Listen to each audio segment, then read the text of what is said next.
Hallelujah. Praise the name of the Lord Jesus Christ, King of Kings and Lord of Lords. Yahoo! Panibagong buwan na naman. It's a new month. Thank you, Jesus. It's May 1, 2025. Hallelujah. God is good all the time. And all the time, God is good. Napakabuti ng Diyos. Oh, hallelujah. Napakabuti ng Diyos sa kanyang mga anak. Salamat, Lord Jesus. Kami po ay nakaraos sa buwan ng Abril. Hallelujah. First day of the month of May. Hallelujah. Praise the Lord. God is good all the time. And all the time, God is good. Ayan ang batayan ng ating pananampalataya kay Panginoong Hesukristo. John 3:16. For God so loved the world that He gave His only begotten Son, that whosoever believe in Him will not perish but have everlasting life.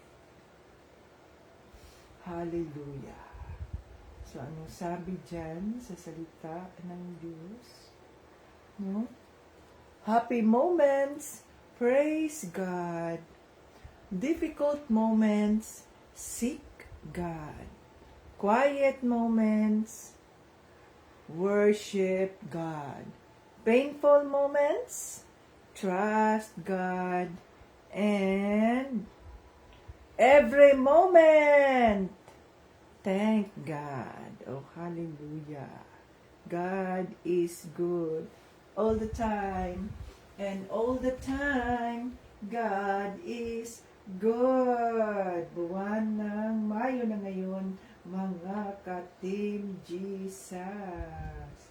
He is good at all times. Kumusta ang inyong unang araw sa Mayo? Diniklara ba ninyo ang kabutihan ng Diyos sa inyong mga buhay at sa inyong mga pamilya? Dapat ay ideklara natin. Sino-sino pa ang hindi pa nakapag dyan? Hindi pa nakapag-baptized. Kailangan nating magpabaptismo kung gusto nating maranasan ang buong pagpapala ng Diyos Ama. Oh, hallelujah. God is good all the time, and all the time, God is good. Welcome dito sa ating live. Blue pa rin tayo. Oh, ang dami kong blue na mga damit pala na nandoon sa kaban. Pero masikip ang mga to, pero napakabuti ng Diyos. Ito pa rin ay nagkasya sa akin. Salamat sa Diyos. Sa loob ng ilang mga taon ay ganito pa rin ang body build ni Tita Vets. To God be the glory. Hallelujah. Thank you, Lord Jesus, for the good health and the self-control to control kung anuman ang mga dapat kainin at kung anuman ang hindi. Oh, hallelujah.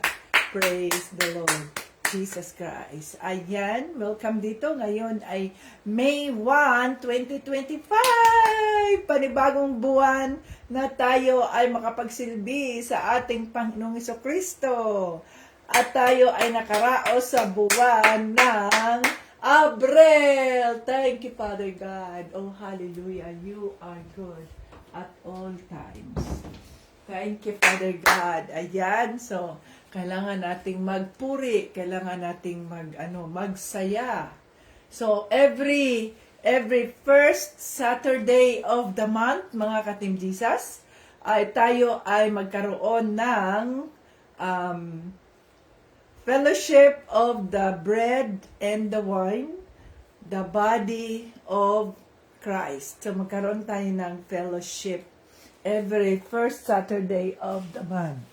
Parang malabo ang aking camera.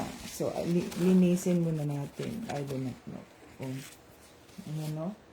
Okay, so every first Saturday of the month ay tayo ay mag-celebrate o let us remember the death and the resurrection of our Lord Jesus Christ. Ayan. So mag-bread and wine tayo mga katim Jesus. Celebration. Okay, so magpuri tayo sa ating Panginoong Jesus.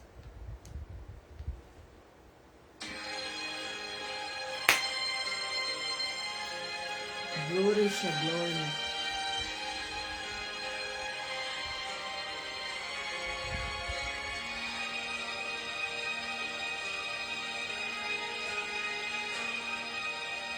Pagising sa umaga, kay ganda, kay ganda, kay ganda ng mundong ginawa niya. Ngayon ko lang nakita ang ganda ng mundo. Salamat sa Diyos at ako'y binago. Yes, Lord Jesus. Salamat po, Lord Jesus. Nang tanggapin ko si Jesus, aking Diyos, nabago ang lahat sa buhay ko. Bagong ligaya ang nadarama, bagong pag-asa ang nakikita.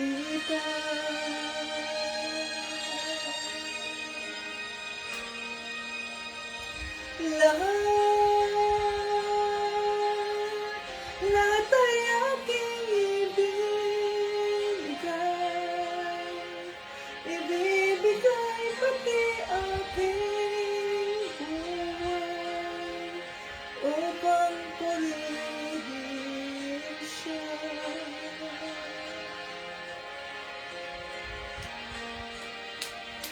Lahat ay aking ibibigay pati aking buhay upang purihin siya.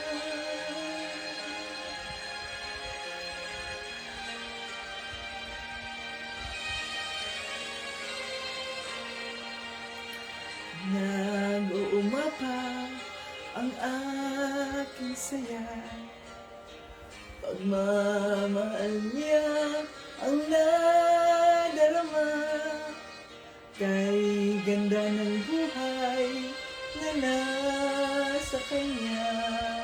Purihin ang Diyos, purihin si Jesus.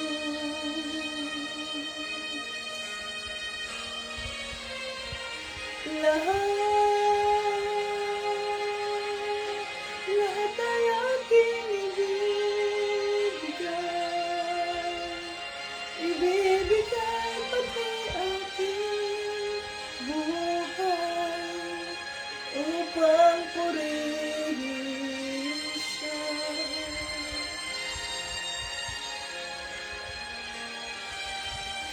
Lahat ay aking ibibigay pati aking buhay upang purihin siya. Hallelujah, Father God, in the name of Jesus. Yes, Lord God Almighty, nandito ulit kami upang makinig sa iyong mga mensahe, Panginoon Diyos Ama. Maraming salamat sa panibagong buwan na inyong ibinigay sa amin. Ngayon ay May 1, 2025. At maraming salamat din po, Diyos Ama, na kami ay nakaraos sa buwan ng Abril. Oh, hallelujah! Maayos ang aming mga pangangatawan, ligtas sa anumang kapahamakan, maging ang aming mga pamilya, Panginoong Diyos Ama, sa pangalan ni Jesus. Maraming salamat po. Binabalik namin sa inyo ang lahat ng papuri at parangal sa iyong kabutihan. Maraming salamat, Holy Spirit, sa iyong paggabay sa amin sa araw-araw. Maraming salamat, billions of angels of the Lord that protected us 24/7. Oh, hallelujah. God is good all the time. Maraming salamat po. Ano man ang aming mga pagkukulang, failures na nakaraang buwan. Father God, thank you for forgiving us. Salamat dahil nandiyan ka, ang iyong kaawaan, ang aming nararanasan sa lahat ng aming mga kabiguan, sa lahat ng aming mga kahinaan. Ikaw ang aming lakas at nakaraos kami sa buwan ng Abril. To you be all the glory and honor, Father God, in the name of Jesus. Oh, hallelujah. Ngayon naman ay bagong buwan. Lord, ikaw ulit ang aming kinikilala, Panginoong Jesucristo. Ikaw ulit ang aming tinatawag. Ikaw ulit ang iyong banal na Espiritu. Ang aming dinideklara na maging gabay namin sa buong buwan ng Mayo na maging maayos po ang lahat, Panginoon. Hallelujah. Everything will go well with us because you are our God in the name of Jesus. Oh, hallelujah.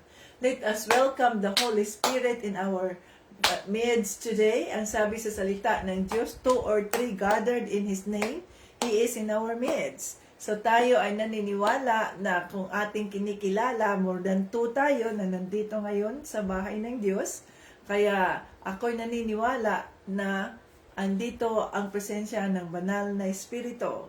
Kaya we welcome the Holy Spirit na siya ang mangunguna sa atin sa bawat kilos at galaw na ating mga gagawin. Oh, hallelujah. Let's welcome the Holy Spirit. Come, Holy Spirit, I need you now. I need your anointing, come in your power. I love you, Holy Spirit. You captivated my soul, and every day I learn to love you more. Come, Holy Spirit, I need you now. I need your anointing, come in your power. I love you, Holy Spirit. You captivated my soul, and every day I learn to love you more. I'm reaching for your heart. You hold my life in your hands, drawing me closer to you. I feel your power renewed. Nothing compares to this place where I could see you face to face. I worship you in spirit and in truth. I'm reaching for your heart. You hold my life in your hands, drawing me closer to you. I feel your power renewed. Nothing compares to this place where I could see you face to face. I worship you in spirit and in truth. I'm reaching for your heart. You hold my life in your hands, drawing me closer to you. I feel your power renewed. Nothing compares to this place where I could see you face to face. I worship you in spirit and in truth. We worship you in spirit and in truth. Hallelujah. Praise the name of the Lord Jesus Christ. We worship you in spirit and in truth. Linisin mo ang aming mga isipan, ang aming mga puso. Gawin mo po kaming karapat-dapat sa iyong presensya, banal na Espiritu. Dinideklara namin ang pagpapatawad sa mga taong nagkasala sa amin, kagaya ng pagpapatawad mo sa aming mga kasalanan. At itago mo po ang iyong lingkod, Panginoong Jesucristo, sa iyong cross, na hindi ako ang makikita, kundi ang makikita ay ang kabutihan mo, ang iyong kaawaan, ang iyong kagalingan, ang iyong pagmamahal na walang hanggan. O hallelujah. Holy Spirit, be with us and lead us, guide us in every step of the way. Buksan mo ang aming mga isipan, ang aming mga puso, upang kami ay maunawaan namin ang mensaheng nais mong parating. Sa pangalan ni Jesus. Amen. Hallelujah. God is good all the time. And all the time, God is good. Bakit siya parang cloudy? The cloudy, ang ating camera ay cloudy. Ewan ko kung bakit siya cloudy. Okay, doki. So, dito tayo. Asan ang aking ball pen? Noong nakaraang araw, kahapon, April 30, 2025. Ayan, no? So, Facebook joiners, Facebook viewers, YouTube viewers, welcome dito sa ating live. Ako si Tita Vits, ang lingkod ng ating Panginoong Jesucristo, sariwa, fresh from the bed. Kagigising lang, ang sarap matulog. Okay. So kahapon mga ka-Team Jesus ay tinuruan tayo ng banal na espiritu tungkol sa pagmamahal ni Panginoong Jesucristo. Kaya nga yun ang sabi ni Pablo, no? Ang pag-ibig ni Kristo. So sa tuwing maaalala natin kung gaano kabuti ang Diyos sa mga buhay natin, the goodness of God sa mga buhay natin, ay hindi natin mapigilang umiyak sa kanyang kabutihan. Umiyak ng dahil sa kagalakan, sapagkat sa dami-dami ng mga tao sa mundo ay isa tayo sa mga napili ng ating Panginoong Jesucristo. Oh, hallelujah. So ngayon ay unang araw ng buwan ng Mayo. So tapos na tayo sa April. Hallelujah. Anihan na naman ng mga pagpapala ng ating Panginoong Jesucristo. So Sharon, mayroon bang qualified na maging Team Jesus member, Sharon? At nang sa ganoon ay isabay ko na lang yung picture ni Michelle at saka kung sino pa man para maisabay ko ng pagpadala kay Jeffony na mapalitan ang kanilang mga profile pic. No? So, anihan na naman ng mga pagpapala ng ating Panginoong Jesucristo. Hallelujah! At dapat ay, kung kayo man ay member ng Team Jesus, kailangan na kayo ay baptized na in water. So, isang requirement natin yan, ang baptism of water. So, yung mga hindi pa nabaptismo dyan sa tubig, gawin na ninyo habang may pagkakataon pa, huwag ninyong hayaang ikayo malaglag sa presensya ng Diyos, no? Okay.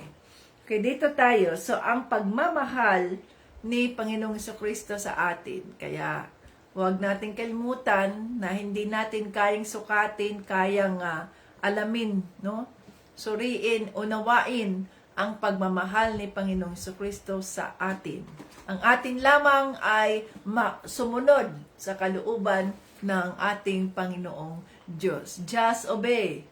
Just obey. Yes, Lord. Let your will be done. Yes, Lord. Ganun lang mga ka-Team Jesus. At malapit na ang June. So, ang bawat bahagi o ang bawat member ng Team Jesus ay required kayong mag-join sa ating Bible study daily. So kung wala kayong mga cellphones, i-secure ninyo ang inyong mga cellphones dahil nung kayo mag-umpisang mag-join dito, may cellphone naman kayo. So hindi pwedeng wala kayong cellphone. Tingnan nga ninyo diyan, no? Ang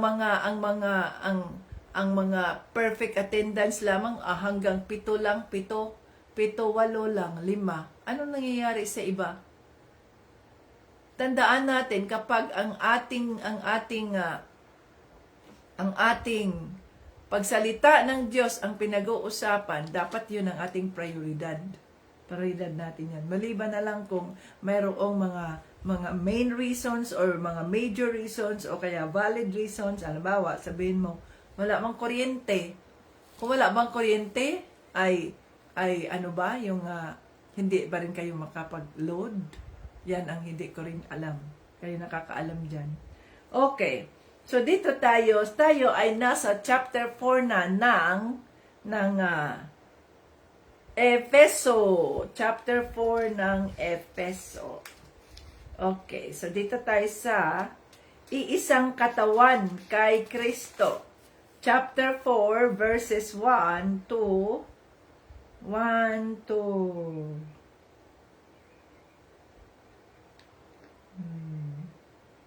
16. Yes. Chapter 4, verses 1 to 16. Asa na ang inyong mga Biblia? Kunin na ninyo ang mga Biblia ninyo nang sa ganoon ay malaman ninyo ang mensaheng nais iparating ng banal na Espiritu. Okay. Ayan, sabi dito, iisang katawan kay Kristo. Bilang isang bilanggo dahil sa paglilingkod sa Panginoon, hinihiling kong mamuhay kayo ng karapat-dapat bilang mga tinawag ng Diyos. Maging mahinahon kayo, magpakumbaba, maunawain at mapagpaumanhin sa mga pagkukulang ng bawat isa. Bilang pagpapakita ng pag-ibig ninyo, pagsikapan ninyong mapanatili ang pagkakaisa nyo mula sa banal na Espiritu sa pamamagitan ng mapayapa ninyong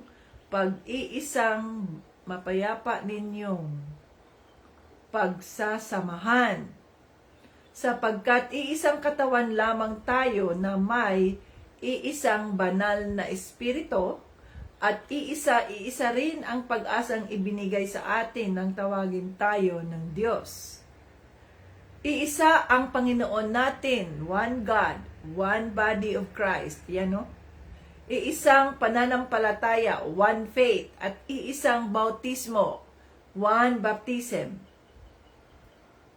Iisa ang Diyos natin at siya ang Ama nating lahat. Naghahari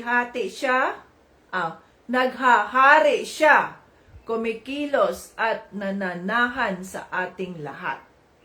Ngunit kahit na bahagi tayo ng iisang katawan, binigyan ang bawat isa sa atin ng kaloob ayon sa nais ibigay ni Kristo, tulad ng sinasabi sa kasulatan. Nang umakyat siya sa langit, marami siyang dinalang bihag, at binigyan niya ng mga kaloob ang mga tao. Ngayon, ano ang kahulugan ng umakyat siya sa langit? Ang ibig sabihin nito ay bumaba muna siya rito sa lupa. At siya na bumaba dito sa lupa, ang siya ring umakyat sa kataas-taasang langit para maging lubos ang kapangyarihan niya sa lahat ng bagay. Ang iba'y ginawa niyang apostol, ang iba'y propeta, ang iba'y mangangaral ng magandang balita, at ang iba naman ay pastor at guro. Ginawa niya ito para ihanda sa paglilingkod ang mga pinabanal, at para lumago at maging matatag sila bilang katawan ni Kristo. Sa ganitong paraan, maaabot nating lahat ang pagkakaisa sa pananampalataya at pagkakilala sa anak ng Diyos, at ganap na lalago sa espiritual nating pamumuhay hanggang maging katulad tayo ni Kristo. At kapag naabot na natin ito, hindi na tayo tulad ng mga bata na pabago-bago ng isip at nadadala sa iba't ibang aral ng mga taong nanlilinlang na ang hangad ay dalhin ang mga tao sa kamalian. Sa halip, mananatili tayo sa katotohanan ng may pag-ibig upang sa lahat ng bagay ay maging katulad tayo ni Kristo na siyang ulo ng iglesia. At sa pamumuno niya, ang lahat ng bahagi ng katawan na walang iba kundi ang mga mananampalataya ay pinag-uugnay-ugnay at ang bawat isa ay nagtutulungan. At sa pagganap ng bawat isa sa kani-kanilang tungkulin ng may pag-ibig, ang buong katawan ay lalago at lalakas. Salamat, Holy Spirit, sa iyong mga salita. Gabayan mo kami upang maintindihan namin ang mensaheng nais mong parating. In Jesus' name, Amen. Okay, mga ka-Team Jesus. Ano kaya ang mensaheng nais iparating ng banal na Espiritu sa atin dito ngayon? Una, alam natin na nung tayo ay tumanggap kay Panginoong Jesucristo, we are no longer on our own. Sinuko na natin ang ating mga buhay kay Panginoong Jesucristo, na ibig sabihin nun ay tayo ay, sabi niya, bilanggo dahil sa paglilingkod. Kay Kristo. Si Pablo ay isang bilanggo dahil sa kanyang paglilingkod kay Kristo. Nung tayo ay tumanggap kay Panginoong Jesucristo, tinalikuran natin ang ating mga kasalanan at sumunod tayo ayon sa kautusan ng Diyos sa kanyang mga salita, no? Tayo naman ay naging alipin. Hindi alipin ng mundo, kundi tayo ay mga alipin ng katuwiran. We are the slaves of righteousness. Alipin tayo ng katuwiran. Na ibig sabihin nun, ano man ang ating mga ginagawa, ano man ang ating mga desisyon, ito'y naaayon sa salita ng Diyos. So bago tayo kumikilos, bago tayo nagdidesisyon, bago tayo gumagawa ng anumang mga bagay, ay tumitigil muna tayo ng sandali at sinasabi natin, ito ba ay naaayon sa salita ng Diyos? Ang akin bang gagawin ay naaayon sa salita ng Diyos? Yan ang sinasabing alipin ng katuwiran. Alipin ng katuwiran. Ito yung katuwiran, the truth. Sa halip na tayo ay magdidesisyon sa sarili natin and we will going to justify ourselves na ganito naman, ganun naman, wala tayong ibang gagawin kundi, Holy Spirit, ito ba ay naaayon sa salita ng Diyos ang aking gagawin, ang aking desisyon? So balik dito tayo sa salita ng Diyos. Anong kanyang mga sinasabi? We do not decide on our own. We acknowledge the Holy Spirit. So ang sabi dito, iisa ang ating Diyos, iisa ang pagsikapan ninyong mapanatili ang pagkakaisa nyo mula sa banal na Espiritu sa pamamagitan ng mapayapa ninyong pagsasamahan. See? Bawat isa sa atin as the body of Christ, nung tinanggap natin si Panginoong Jesucristo, we do not decide on our own anymore. Kung tayo ay nasa body of Christ, part tayo ng katawan ni Kristo. Alam na natin na si Panginoong Jesucristo ang ating head. Siya ang Pangulo natin. Tayo ay kanyang katawan. Kahit tayo ay iisang katawan, pero iba-iba ang mga katawagan na binigay sa atin. Ikaw, yung isa disipulo, yung isa apostol, yung isa guro, yung isa mga ngaral, yung isa ganyan. O may iba-iba tayong bahagi kagaya ng katawan. May ulo, si Kristo. May puso, may kamay, may mga paa, may tiyan, at iba pang bahagi ng katawan.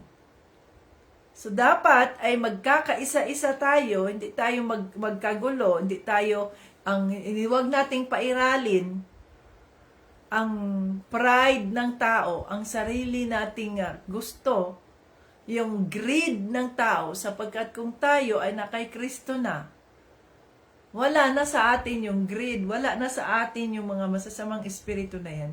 Dapat ay ang isa sa isip natin, we are one body in Christ. Ano ang sabi sa salita ng Diyos? Mahalin mo ang Diyos higit kaninuman at mahalin mo ang iyong kapwa kagaya ng pagmamahal mo sa sarili mo. Sa pamamagitan ba ng gagawin kong ito, ay maipakita ko na mahal ko ang Diyos higit kaninuman at mahal ko ang aking kapwa kagaya ng pagmamahal ko sa sarili ko. Yun na palagi ang iniisip natin. Kung sasaktan ko ba ang taong ito, kung sasaktan ko ba ang isang kapatid na ito, ay mapupurihan ko ba ang Diyos? Mahal ko ba ang sarili ko kung sasaktan ko ang isang kapatid na ito? Kung sinabi ni Panginoong Jesucristo na mahalin mo ang Diyos higit kaninuman, mahalin mo ang iyong kapwa kagaya ng pagmamahal mo sa sarili mo. So, ang sabi dito, nasa 7, ngunit kahit na bahagi tayo ng iisang katawan, binigyan ng bawat isa sa atin ng kaloob ayon sa nais na ibinigay ni Kristo. So, ang bawat isa sa atin ay binigyan ng kaloob. Na ibig sabihin nun, kung tayo ay binigyan niya ng ganitong gifting, na ganyan ka, doon ang anointing ng Holy Spirit sa'yo, doon mo, yun ang gawin natin, yun ang sundin natin. Huwag tayong maging, ayoko niyan, gusto ko ganito, gusto ko ganyan. Sana all, na ito sana magaling siya, magaling siyang maganyan nun. Iba-iba, nakita nyo, iba-iba ang katawagan ayon sa gusto ni Kristo sa mga buhay natin. Hindi ayon sa gusto natin. You know? Ayon sa nais ibigay ni Kristo. Sa nais ibigay ni Kristo. Ayon sa nais ibigay ni Kristo. So, ibig sabihin nun, Lord, here we are. Send us. Ano ang nais mo sa buhay ko? Ayan. Hindi yung ano ang nais ko, kundi ano ang nais mo sa buhay ko? Ano ang gusto mong mangyari sa buhay ko? Here I am, send me. I surrender my life to you.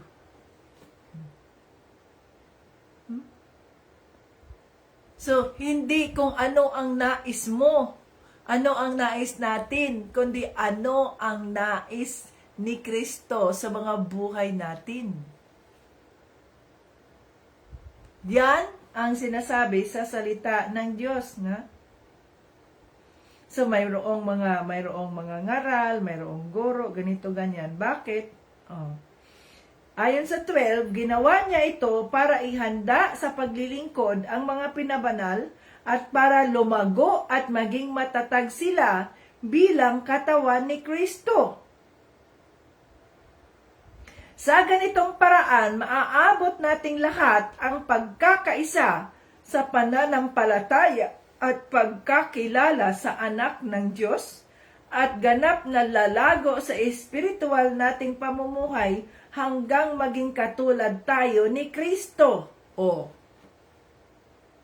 Bakit may mga disipulo, may mga apostoles, may mga mangangaral, may pastor, may guro, at iba pa? Para maihanda tayong lahat ng mga pinabanal. We are the holy people, the chosen one of God. So tayo na nakatanggap kay Panginoong si Kristo, na unawaan ang mensahe, na unawaan ang ating purpose sa ating mga buhay, no? Ay bakit may mga tagapagturo kagaya ni Tita Vitz? Ako ay itinuring bilang isang guro, bilang mangangaral. Bakit may pastor, mayroong apostoles at iba pa? Sapagkat upang maihanda ang mga pinabanal, ang mga pinili ng Diyos Ama sa paglilingkod sa Kanya. See? Sa paglilingkod sa Diyos, hindi sa paglilingkod sa sarili natin na tayo ang paglilingkuran, kundi inahanda tayo, tinuturuan tayo ng banal na Espiritu upang tayo ay maging handa sa paglilingkod natin kay Panginoong Hesukristo, na hindi tayo mabubuwal, na hindi tayo maloko ng ibang mga kung ano-anong mga false prophets. Paghahanda upang tayo ay maging lalago sa ating pananampalataya kay Kristo, titibay tayo sa ating pananampalataya kay Kristo, at sa kahulihan, tayo ay magaya kay Kristo. So we become Christ-like. Yan ang ating desire, yan ang ating purpose, na we become Christ-like. Kaya nga, fix your eyes to Jesus, the author and finisher of our faith. Bakit siya ang naging author? Sapagkat ayon sa John 3:16, siya ang anak ng Diyos. Sa pamamagitan niya ni Panginoong Hesukristo, nag-umpisa ang ating pananampalataya sa Diyos Ama. Sa pamamagitan ni Panginoong Hesukristo, tayo, nilalakaran natin ang ating pananampalataya kahit hindi natin nakikita siya ng diretsyo. Subalit, pinaniniwalaan natin kung anuman ang nakasulat sa salita ng Diyos. Okay? Pinaniniwalaan natin. Para tayo, bakit siya ang finisher? Sapagkat ito yung sinasabi, na nang sa ganoon ay lumago tayo, maging matatag tayo sa pananampalataya kay Kristo, at the end, tayo ay maging Christ-like. Tayo ay maging Christ-like. At ito pang sinasabi sa salita ng Diyos. At kapag naabot na natin ito, hindi na tayo tulad ng mga bata na pabago-bago ng isip at nadadala ng iba't ibang aral na mga taong nanlilinlang na ang hangad ay dalhin ang mga tao sa kamalian. O see? Sa halip, sabi dito sa 15, mananatili tayo sa katotohanan ng may pag-ibig upang sa lahat ng bagay ay maging katulad tayo ni Kristo na siyang ulo ng iglesia.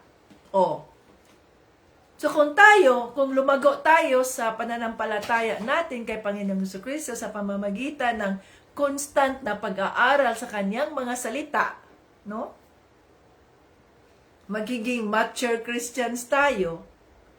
Sabi dito, hindi na tayo parang mga bata na pabago-bago ang isip. Dito ngayon nagsisimba, yes Lord, ganyan. Maya-maya, bumalik na naman sa mundo at nakikinig na naman sa mga panilinlang ng demonyo. Wala ang consistency. Na ibig sabihin ba, consistent tayo sa ating pananampalataya kay Kristo? Wala. Kundi ang iba ay minsan ganito, minsan nasa Diyos, minsan nasa mundo. Ayan, madaling mahikayat sa mga bagay na hindi naman sa Diyos. Na hindi naman sa Diyos. Sa halip na mapatatag tayo. Pag mayroon tayong mga naririnig na mga false prophets na nagsasabi ng ganyan, mga pastor na, ganyan pala yan? Hindi man yan yung nabasa ko sa salita ng Diyos. Kailangan na bumalik tayo sa salita ng Diyos. Patatagin natin ang ating pananampalataya kay Panginoong Jesucristo, Wala man yan, di man yan. So, tingnan na natin. Holy Spirit, tulungan mo ako. Ganun dapat ang gawin natin. Hindi tayo agad naniniwala sa mga nagkukwento o sa mga nagbabahagi ng salita ng Diyos, pero ginawa naman tinuis nila ang katotohanan. They twisted the truth. Ano ang sinasabi sa salita ng Diyos? Napakasimple ang salita ng Diyos. Ginawa ito ni Panginoong Jesucristo, no? Gawing simple ang kanyang salita upang maintindihan ng kahit na karaniwang mamamayan ay maiintindihan ang salita niya. So, balik tayo dito sa salita ng Diyos. Anong sinasabi niya? Bakit ganun yun? Hindi ako naniniwala nun. May doubt ako. So, kung mayroon tayong mga doubts tungkol sa mga sinasabi ng pastor o sino pa man, kailangan humingi tayo sa banal na espiritu ng gabay. Banal na espiritu, hindi ako komportable sa sinabi ng pastor na yun. Tama ba yung mga sinasabi niya? Gabayan mo ako. Lead me to the word of God. Lead me. Ang Holy Spirit, mga ka-Team Jesus, ay tapat. Kapag hinihingi natin yan, na i-lead tayo, no? Turuan tayo kung tama ba o mali ba itong mga naririnig natin. He is a faithful God. Lilid niya tayo. Ito ang salita ng Diyos. Ito ang sinasabi sa salita ng Diyos. Ito lang ang iyong pagbabatayan, walang iba. Nang sa ganoon, hindi tayo mga yung bang balimbing, mga balimbing. Alam niyo yung mga balimbing, kagaya malapit na ang eleksyon, no? Malapit na ang eleksyon. Ang iba ay mga balimbing. Walang katayuan, walang paninindigan sa sarili. Kung sino man yung magbibigay sa amin ng ganyan, ayun ang aming bubutuhan. Hindi iniisip. Isa kang anak ni Kristo. May obligasyon ka sa bansang Pilipinas dahil ikaw ay isang Pilipino.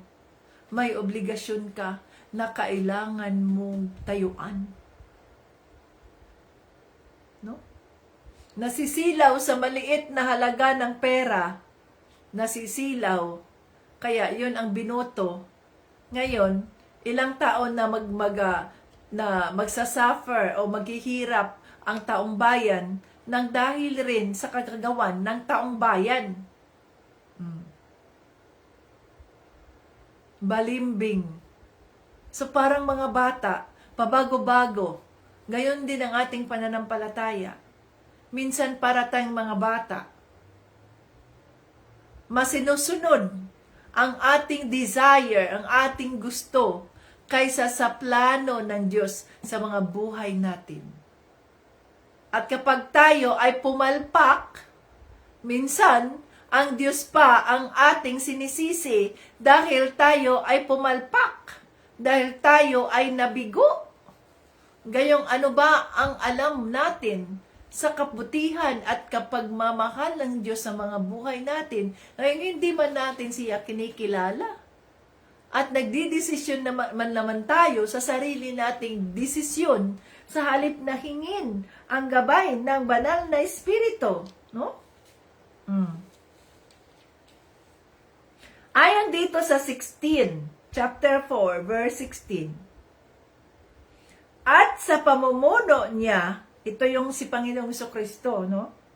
Ang lahat ng bahagi ng katawan na walang iba, kundi ang mga mananampalataya, ay pinag-uugnay-ugnay at ang bawat isa'y nagtutulungan.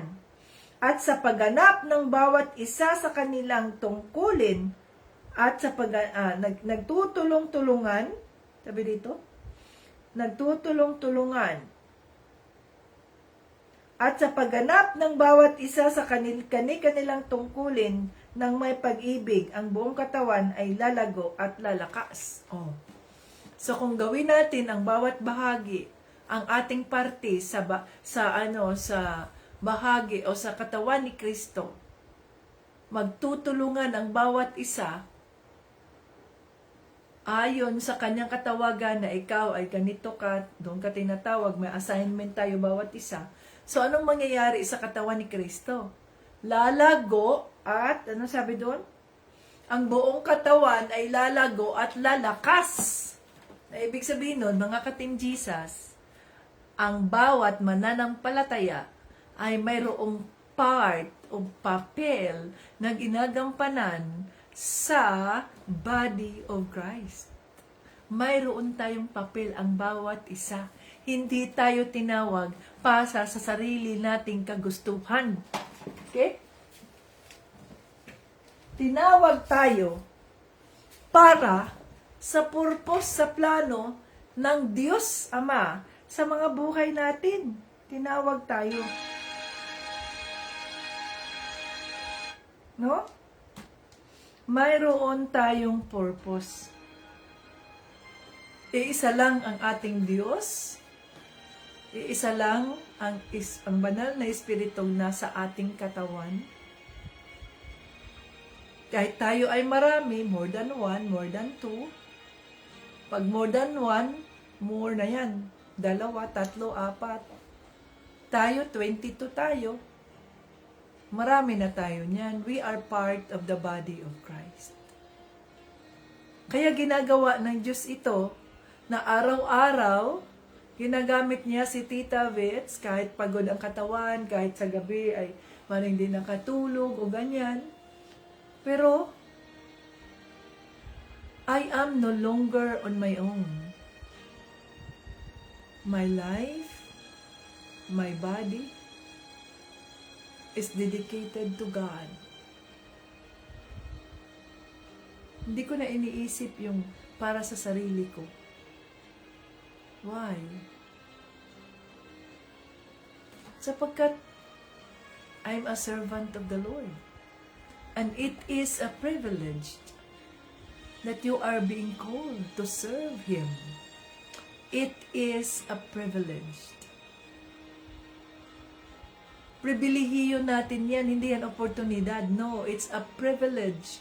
Na ibig sabihin nun, sa dami-dami ba naman ng mga tao sa mundo?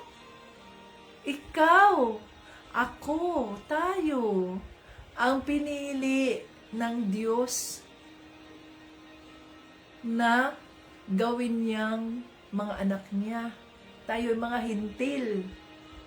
Kaya nga sinasabing, hindi tayo naligtas sa pamamagitan ng ating mga mabubuting gawa, kundi naligtas tayo sa pamamagitan ng biyaya at kaawaan ng Diyos Ama. Sa pamamagitan ni Panginoong Jesucristo, wala tayong maipagmayabang. Kung tinanggap mo si Panginoong Jesucristo, hindi natin yung tinanggap basta I'm a Christian and that's it. No. You are part of the body of Christ. May purpose ka. May papel ka na ginagampanan. Ipagdasal mo sa Diyos, hingin mo sa banal na Espiritu ang iyong katawagan. Paano mo mahingi yun kung wala ka pang baptismo sa tubig? Kaya magpabaptismo ka sa tubig upang sa ganoon, buo kang magagamit ng banal na Espiritu para sa kaharian ng Diyos. Buo kang magagamit. You will be used fully for the purpose and glory of God. May katawagan ka. Hindi ka lang tagapakinig. Lahat tayo ay tagapakinig. Kami, kayo nakikinig dito ngayon. Kami, ako nakikinig din. Pagkatapos ng ating live, nakikinig din ako.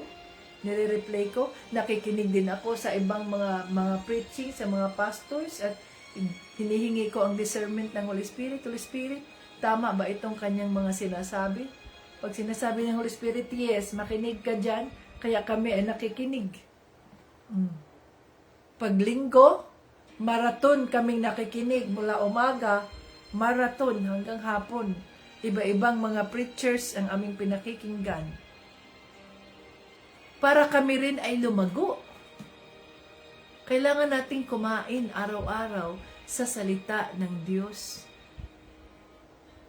Magpakalasing sa presensya ng banal na Espiritu at ipagamit ang ating mga katawan para sa ikabubuti ng Iglesia ni Cristo, para sa ikabubuti ng body of Christ.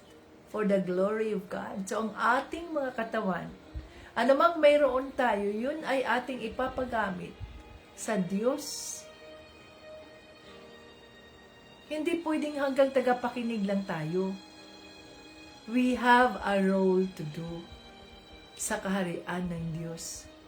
At kapag ang bawat isang kabahagi sa katawan ni Kristo ay magtutulungan, gawin ang kanyang mga assignments na may pusong puno ng galak, no? Ay magiging matatag, magiging malakas ang katawan ni Kristo. Hindi tayo agad-agad na maluluko ng mga masamang espiritu, ng mga false prophets. Hindi tayo agad naluluko. Kasi matatag tayo dahil pinaniniwalaan natin, minimeditate natin palagi, iniisip natin palagi, sinasapuso natin palagi ang salita ng Diyos. Para sa atin, na binigyan ng banal na espiritu ng karunungan, ng kaalaman, madali nating naintindihan ang salita ng Diyos. Pero para sa mga hindi pinili, ang hirap unawain ng salita ng Diyos. Ang hirap. Sabi, ayoko nga magbasa ng Biblia. Kasi ang hirap. Parang nababaliw ako, hindi ko maintindihan eh. Ang ibig sabihin,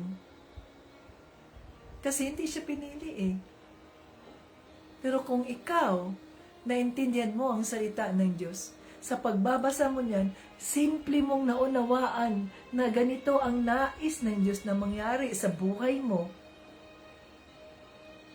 Ibig sabihin nun, hindi galing sa iyo ang pag-unawa na yan.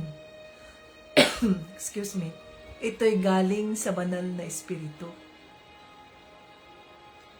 Galing sa banal na espiritu.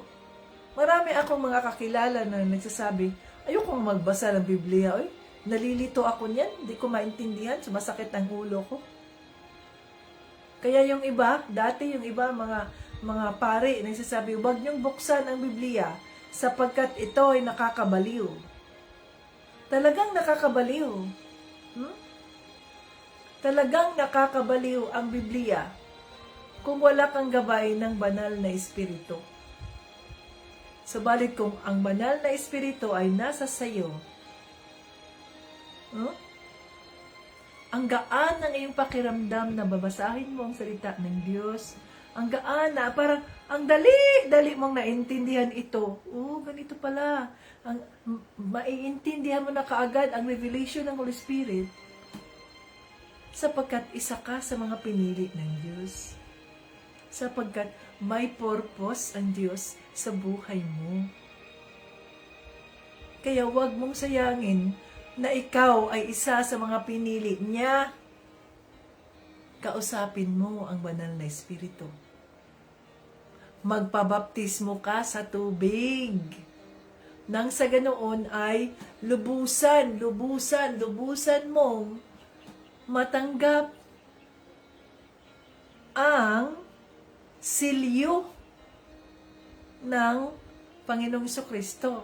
The seal of the Lord Jesus Christ is the Holy Spirit. At maranasan mo kung paano gumalaw ang banal na espiritu sa buhay mo. Ang kanyang gabay, ang mga pagpapala ng Diyos Ama. Kahit na maaring tayo ay nahihirapan, ganito, ganyan. Subalit, kapag ang banal na espiritu ay nasa atin sa pamamagitan ng ating pananampalataya kay Kristo, magugulat ka, bakit ganito itong mga taong ito? Parang wala naman ng inaandang mga pagsubok sa buhay, mga ganito, tahimik lang. Pero ang mga yan ay tahimik lang, subalit binubuno sa trono ng kaawaan ng Diyos Ama ang kanilang mga sitwasyon. Binubuno nila yun. Hindi nila binubuno sa Facebook. Hindi nila binubuno sa social media. Nananahimik.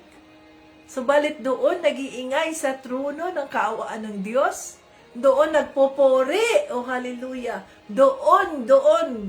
No, doon nagpupuri sa Diyos. Nagpapasalamat, pumapalakpak, sumasayaw, umiiyak sa harapan ng presensya ng banal na Espiritu.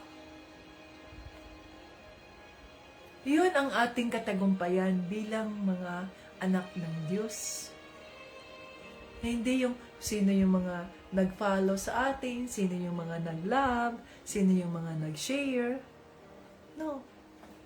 Those are artificial. Tanging ang Diyos lamang ang nakakaalam kung sino-sino ang totoong naniniwala sa salita niya. It's only Him.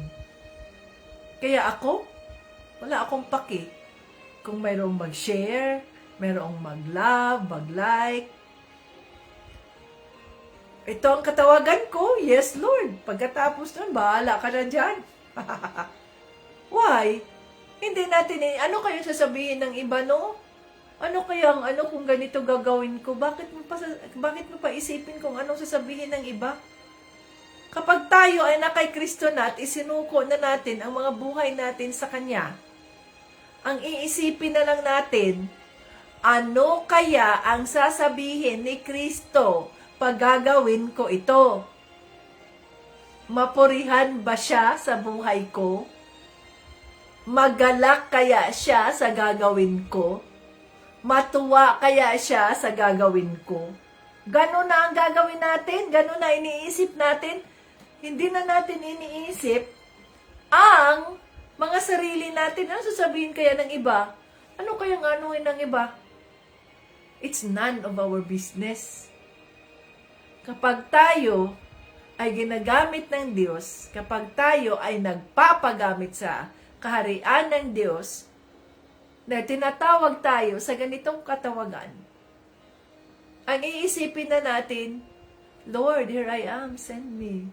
Panginoon, gamitin mo ang aking buhay upang maging kapuri-puri sa harap mo. Maging kaaya-aya sa paningin mo ang buhay ko. Use me for your purpose and your glory. No? Make me an offering that is pleasing in your eyes. As we offer our lives to Him, we become pleasing. Na pleasing po, kaiga-igaya sa iyong paningin ang aming mga buhay. Kaya nga kahit minsan ay nahihirapan tayo, na-overwhelm tayo kung ang titingnan natin ay ang mundo at kung ang ginagawa natin sa buhay natin ay upang pasayahin ang isang tao, ay upang mapansin tayo ng isang tao, ay upang purihin tayo ng tao. Kaya na-overwhelm tayo. Pero kapag ang ating motibasyon, ang ating hangarin, ang ating purpose ay upang mapurihan ang Diyos, upang magalak sa atin si Panginoong Jesucristo, upang masaya ang banal na Espiritu at hindi siya magluksa sa mga buhay natin, no? Gumagaan ang ating pakiramdam, hindi tayo na-overwhelm. Dahil kapag may mga pagkakataon na parang punong-puno na tayo, sumusuko na tayo, dahil ganito ang sitwasyon natin, iniisip natin, Lord Jesus Christ, you are my strength. Ginagawa ko ito, hindi para sa Kanya, hindi para mapurihan ako ng tao. Ginagawa ko ito dahil sa iyo. Dahil mahal mo ako, kaya minamahal kita. I love you, Lord Jesus. Yun. Dahil sa pag-ibig ni Panginoong Jesucristo na hindi kayang sukatin ng kahit na ano. Tandaan natin, the joy of the Lord is our strength. So, nagiging matapang tayo, nagiging malakas tayo sapagkat siya ang ating kagalakan, ang kagalakan ng puso. Pag tayo ay may kagalakan sa puso, Lahat ng bagay ay ating nagagawa ng magaan sa dibdib. Dahil iniisip natin, I offer this to you, Lord Jesus. I give this all to you, Lord Jesus. So yun ang motibasyon dapat natin. Magtulungan tayo bilang kabahagi ng katawan ni Kristo. At huwag nating isipin na, ang hirap kaya ng ginagawa kong ito, ganito, ganyan. No, let's do it for the Lord. Para sa Diyos. Para sa Diyos. Everything will go well with us kung ang ating iniisip ay para sa Diyos. Everything will go well with us. Hallelujah. Woo! Holy Spirit, maraming salamat po sa iyong mga salita. Maraming salamat sa pagpapaalala sa amin na iisa lamang ang Diyos na aming pinagsisilbihan. Iisa lamang ang banal na Espiritu na aming nararanasan. Iisa lamang ang katawan ni Kristo na maaring magkahiwa-hiwalay man kami. Subalit iisa lamang at si Panginoong Kristo ang aming Pangulo. Maraming salamat po, Holy Spirit, sa pagpapaliwanag mo sa amin sa salita ng Diyos. Patatagin mo ang aming pananampalataya kay Panginoong Kristo, na patuloy kaming kakain sa iyong mga salita, patuloy kaming lalago sa aming mga pananampalataya sa Kanya, nang sa ganun ay hindi kami parang mga bata na pabago-bago ang mga isipan namin, kundi kami ay maging matatag, kami ay maging matatag ang aming pundasyon, lalago sa pananampalataya kay Panginoong Kristo at hindi basta-bastang mabubuwal o kaya malilin lang o maluluko ng kaaway ng Diyos. Ipasok mo po sa aming mga isipan at aming mga puso ang iyong mga salita ngayong gabi na hindi namin ito makalimutan, kundi ito'y aming maging gabay sa bawat hakbang na aming ginagawa, sa bawat araw na kami ay gising, may buhay, ligtas sa anumang kapahamakan. Na itong iyong mga salita, ang mga salita ni Panginoong Kristo, ang revelations mo, banal na Espiritu, ang siyang aming maging gabay upang mas lalo pa naming mapatatag ang aming pananampalataya kay Panginoong Kristo. Nandito kami, inaalay namin ang aming mga buhay sa inyo. Gamitin mo ang aming mga buhay, banal na Espiritu, upang kami ay maging kaiga-igaya sa paningin ng Diyos, sa paningin ni Panginoong Kristo. Hallelujah. Hallelujah. Hallelujah. Praise the name of the Lord. Ano man po ang mga kahilingan ng iyong mga kaanakan, sino-sino man ang mga nandito, Panginoong Jesus, Lord, tulungan mo ang bawat isa. I declare the answers of their prayers in the name of Jesus. Anumang aspeto ng buhay, ng kanilang mga buhay, ang kanilang pinagdadasal, Father God, in the name of Jesus, let it come to pass for your purpose and your glory. O hallelujah. Maraming salamat po sa buhay ng bawat isa. Maraming salamat sa iyong presensya sa oras na ito, Holy Spirit. Binabalik namin ang lahat ng papuri at parangal sa pangalan na papuri at parangal doon sa Diyos Ama, sa pangalan ni Kristo at ng banal na Espiritu. Amen! Praise the Lord Jesus Christ. Hallelujah. Ayan mga katib Jesus, hanggang sa muli. Jesus loves us. Kaya, suriin, alamin kung ano ang katawagan na nais ng banal na Espiritu sa mga buhay ninyo. Upang tayo ay maging kagamit-gamit sa kanyang kaharian at tayo ay lalago, hindi tayo maging immature na parang mga bata na kung magdesisyon ay parang mga bata, kundi tayo ay maging matured Christians. Ano man ang mga pagsubok sa buhay, matatag pa rin tayo sa ating pananampalataya kay Panginoong Kristo, sapagkat lumalago tayo, pinag-aaralan natin ang kanyang salita. Oh, hallelujah. At ang mga salitang ito ay hindi lamang hanggang dito natin nilalagay sa ating mga isipan, kundi ito ay isinasa puso at ito ay ating iginagalaw. Kaya nga, head heart and hands. Dapat mayroon tayong application ng ating pananampalataya kay Panginoong Jesucristo. So, wag nating kalimutan sa linggong ito, si Sis Evelyn, ang dapat nating, sino ba yun? Si Sis Abigail, ang ating dapat pagpapalain sa linggong ito, mga ka-Team Jesus. Hallelujah! Hanggang sa muli, Jesus loves us and thank you for joining. God bless us all. Bye-bye.